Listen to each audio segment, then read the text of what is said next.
ইয়াতে দেখিছে গোটেইখিনি আছে এখিনি মই প্ৰেক্টিছ কৰিছিলো বাবে মাৰ্ক কৰা আছে তো আপোনালোকে ইমানখিনি টপিক হয়তো নাহে গোটেইখিনি টপিক নাহে তো যিখিনি টপিক আহিব সেইখিনি আপোনালোকে চাব পাৰে হাই মই ময়ূৰী ষ্টেলিছ ব্লগ চেনেলটোলৈ আপোনালোকক পুনৰ এবাৰ স্বাগতম জনাইছো যেহেতু এডিআৰি পাইছেহি আৰু সময় মাত্ৰ মাজত 2 মাহ বা 3 মাহ খুব বেছি তো গতিকে আপোনালোকক আজি আমি এইটো ডিসকাস কৰিবলৈ আহিম যে আপোনালোকে ম্যাথছৰ কাৰণে কি বুক লব বা ম্যাথছৰ কাৰণে আপোনালোকে কেনে ধৰণে প্ৰিপাৰেচন কৰাব বিশেষকৈ হেসকলৰ বাবে যি সকলে ম্যাথছত আপোনালোকে অকনমান অসুবিধা পায় বা ম্যাথছ কৰাত আপোনালোকে অলপ প্ৰবলেম পায় এতিয়া চাওক ম্যাথছ বা ৰিজনিং এই দুটা এনেকুৱা এটা টপিক যত আপোনালোকে ফুল মাৰ্কস পাব পাৰে তো ম্যাথছত আপোনা বা ৰিজনিং টোটাল লাষ্ট ইয়াৰ এডিআৰিত আপোনালোকে কোৱেশ্চন পেপাৰ চালে মন কৰিব তাত 20 টা কোৱেশ্চন আহিছে আৰু 20 টা কোৱেশ্চনত আপোনালোকৰ 1.75 কে 35 মাৰ্কস পাব তো এই মাৰ্কসটো আপোনালোকৰ কি হয় গুটাগুটি মাৰ্কস হয় কাৰণ জিকে আপোনালোকে যিমানেই পঢ়ক নপঢ়ক কিয় বা যিমানেই আপোনালোকে চাই নাযাও কিয় মই নাভাবো যে আপোনালোকে জিকে যদি 60 টা কোৱেশ্চন আহে 60 টা কোৱেশ্চন আপোনালোকে কৰিব নোৱাৰিব মানে কেতিয়াবা পাৰিব পাৰে হেতু বেলেগ কথা কিন্তু সাধাৰণতে 99% probability এইটোৱে যে 60 টা কোৱেশ্চন আপোনালোকে কমন পেলাব নোৱাৰে বা আপোনালোকে পঢ়ি যোৱাৰ ভিতৰতে নাহিব কিন্তু ম্যাথছ বা ৰিজনিং এটো এনেকুৱা ধৰণৰ টপিক তাত আপোনালোকে কি হয় যেকেটা আমাৰ টপিক আহে আমি জানোৱে যে ম্যাথছত কি আহে বা ৰিজনিংত কি আহে তাৰ পৰাই কোৱেশ্চন আহিব বহুত বাহিৰৰ বেলেগ কিবা এটা নাহে তো গতিকে সেই টপিক কেটাৰ ওপৰতে আপোনালোকে যদি চাই যায় তেতিয়া হলে মই ভাবো যে আপোনালোকে পাৰিবই আৰু এটো কি হয় স্কোৰিং এটা টপিক হয় ম্যাথছ আৰু ৰিজনিং আৰু মই ইয়াত আপোনালোকে ফুল মাৰ্কস আনিবলৈ পাৰিবই লাগিব যেনে ধৰণে নহওক কিয় তেতিয়া কাৰণ বহুতখিনি মানে আপোনাৰ আগবাঢ়ি যায় কাৰণ এফালে জিকেটো কমপ্লিট নাহে মানে সকলোৰে তো গতিকে আপোনালোকে চাওক ইয়াৰ কাৰণে আপোনালোকে কি কৰিব ম্যাথছ আৰু ৰিজনিংত যদি আপোনালোকৰ উইক পইণ্ট আছে তেতিয়া হলে আপোনালোকে কি হ'ব আপোনালোকে একদম বেসিকৰ পৰা ষ্টাৰ্ট কৰিব আৰু ইউটিউবত বহুত বেছি ভিডিও আছে কিন্তু মই ভাবো যে আপোনালোকে হতে লিমিটেড কন্টেন্ট ৰাখিব কি বহুত বেছি ইউটিউব চেনেল বা বহুত বেছি কিতাপ এনে ধৰণে যদি আপোনালোকে চাবলৈ যায় নহয় মোৰ মতে আপোনালোকে কনফিউজ হোৱাৰ সম্ভাৱনাহে বেছি গতিকে যিকোনো এটা ইউটিউব চেনেল ফলো কৰিব যেটো আপোনাৰ মনেৰে কয় যে এই সাৰ্জনৰ পৰা বা এমএম গৰাকীৰ পৰা মই ভালকৈ শিকিছো বা মোৰ ভাল মানে আপোনালোকে আপোনাৰ বুজাত সুবিধা হয় বাকি সিলেবাস আপোনালোকৰ হয়তো হাতত আছে আপোনালোকে গম পায় কোনখিনি আহিব তো সেইখিনি টপিক আপোনালোকে মানে প্ৰত্যেকটো টপিকৰ ওপৰতে আপোনালোকে কোৱেশ্চন কৰিব তো যেতিয়া আপোনালোকে কোৱেশ্চন প্ৰেক্টিস কৰিব তেতিয়া হলে আপোনালোকে নিশ্চয় পাৰিব আৰু ইয়াৰ লগতে আপোনালোকে কি কৰিব প্ৰিভিয়াস ইয়াৰ কোৱেশ্চন পেপাৰ ধৰি লওক এসএসসি কৰিব পাৰে বা ৰেলৱেৰ কৰিব পাৰে বা যিকোনো আসাম গভৰ্ণমেন্ট এক্সাম হৈ গৈছে এসআই হৈ গৈছে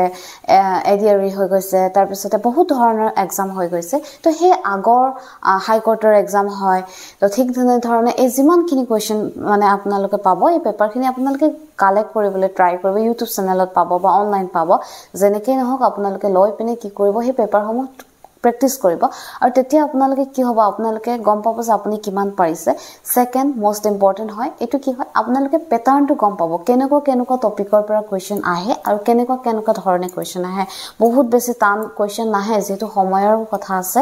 আৰু সক ম্যাথছ পাৰ্টত যদি আপোনালোকে বা ৰিজনিংৰ 20টা কোৱেশ্চনত যদি আপোনালোকে বহুত বেছি সময় লগাই দিয়ে তেতিয়া হলে কি হ'ব আপোনালোকৰ বেলেগ খিনি কোৱেশ্চনৰ কাৰণে সময় কমি যাব গতিকে ম্যাথছ আৰু ৰিজনিংত স্পিডটো বহুত বেছি ইম্পৰ্টেন্ট হয় গতিকে আপোনালোকে কি হ'ব স্পিডটোলৈ যোৱাৰ আগতে মই ভাবো যদি আপোনাৰ উৎপাত আছে যাৰ জনে পাৰে তেওঁলোকে স্পিড লৈ যাওক কথা বেলেগ কিন্তু যদি আপোনালোকৰ তাত বহুতখিনি আপোনাৰ উইক পইণ্ট হয় তেতিয়া হলে আপুনি কি কৰিব প্ৰথমতে আপুনি জাস্ট কৰিবলৈ ট্ৰাই কৰক তাৰ পিছত আপুনি স্পিডলৈ আহিব আৰু মক টেষ্ট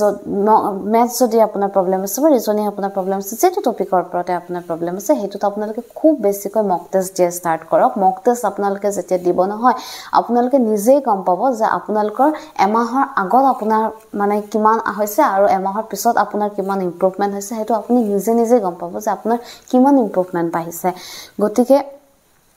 আপোনালোকে খুব বেছি মক টেষ্ট দিব আৰু যেতিয়া আপোনালোকে মক টেষ্ট দিব এনালাইসিস কৰিব যে আপোনাৰ কোড উইক আছে আৰু মানে কোনটো পইণ্টত আপোনাৰ উইক আছে কোড আপোনালোকে বলে সে এক্সাম্পল টাইম এন্ড ওয়াৰ্ক আহিছে তাৰপিছত আহিলে পাইপছ এন্ড কিষ্টাৰ্ন এই গুটেখিনি কোৱেশ্চন অলমোস্ট একে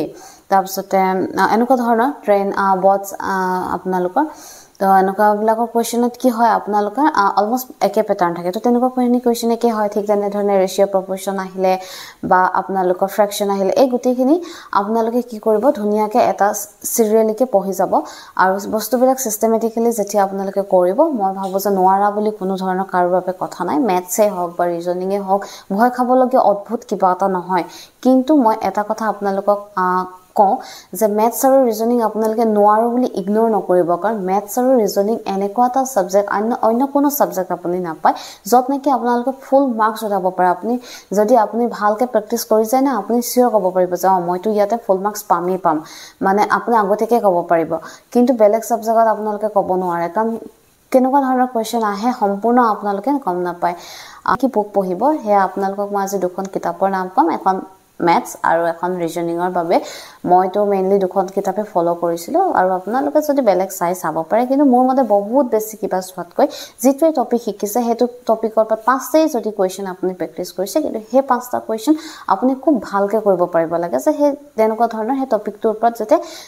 মানে গুটেইখিনি হুমাই আছে বস্তুখিনি তো তেনে ধৰণে আপোনালোকে পঢ়িব লাগে আৰু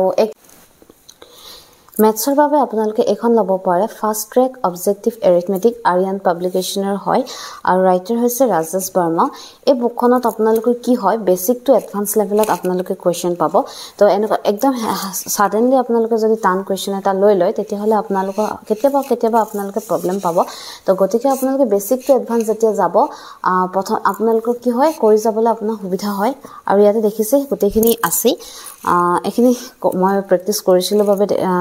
মাৰ্ক কৰা আছে তো আপোনালোকে ইমানখিনি টপিক হয়তো নাহে গুটেইখিনি টপিক নাহে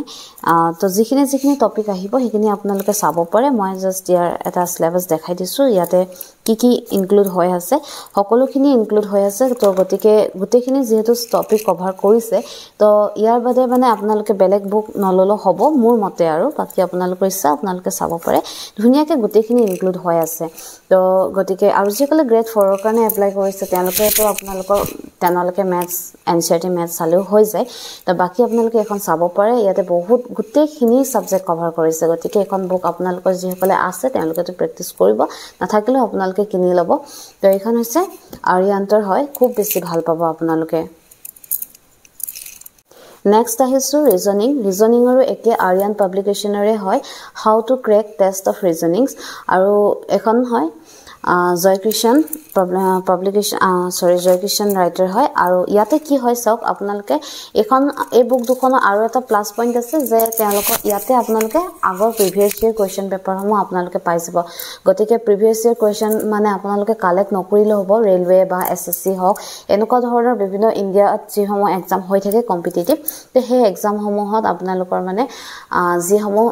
কোৱেশ্চন আহি থাকে ইয়াতে সব ইনক্লুড কৰা হৈছে তো মই হয়তো অকমান আগৰ হয় বুকখন নিউ যদি আপোনালোকে পাব্লিকেশন লৈছে তেতিয়া হলে তো গুটেখিনি বৰ্তমান লৈকে যিখিনি আহিছে সেইখিনি মানে কোৱেশ্চন আপোনালোকে পাবই পাৰে ইয়াতে সব সকলোখিনি ইয়াতো টপিক কভাৰ কৰিছে আৰু ইমানখিনি টপিকটো আমাৰ নালাগে তো এখনত আপোনালোকে চাব পাৰে ইয়াতো খুব ধুনিয়া তো বেসিক টু এডভান্স লেভেলত আছে তো আৰু পিছফালে আনসাৰ সমূহ আছে আৰু প্লাস আপোনালোকৰ ইয়াতে এটা আৰু ভাল যে এক্সপ্লেনেশন কৰা আছে যে আপোনালোকে কেনে ধৰণে কৰিব তো কেতিয়াবা কোনোবা এটা কোৱেশ্চন যদি আপোনালোকৰ বুজাত অসুবিধা হয় আপোনালোকে পিছফালে চাই পিনাই কি কৰিব পাৰিব তাৰ ধৰিব পাৰিব যে কেনে ধৰণে কোৱেশ্চনটো কৰিছে বা আনসাৰটো কৰিছে তাকো এক্সপ্লেইন কৰা হৈছে গতিকে এই দুখনে বুক আপোনালোকে চাব খুব বেছি ভাল পাব গতিকে আপোনালোকে ভিডিওটো যদি ভাল পাইছে তেতিয়া হলে লাইক শেয়াৰ সাবস্ক্ৰাইব কৰিবলৈ নাপাহৰিব আৰু ওকে আজিলে বাই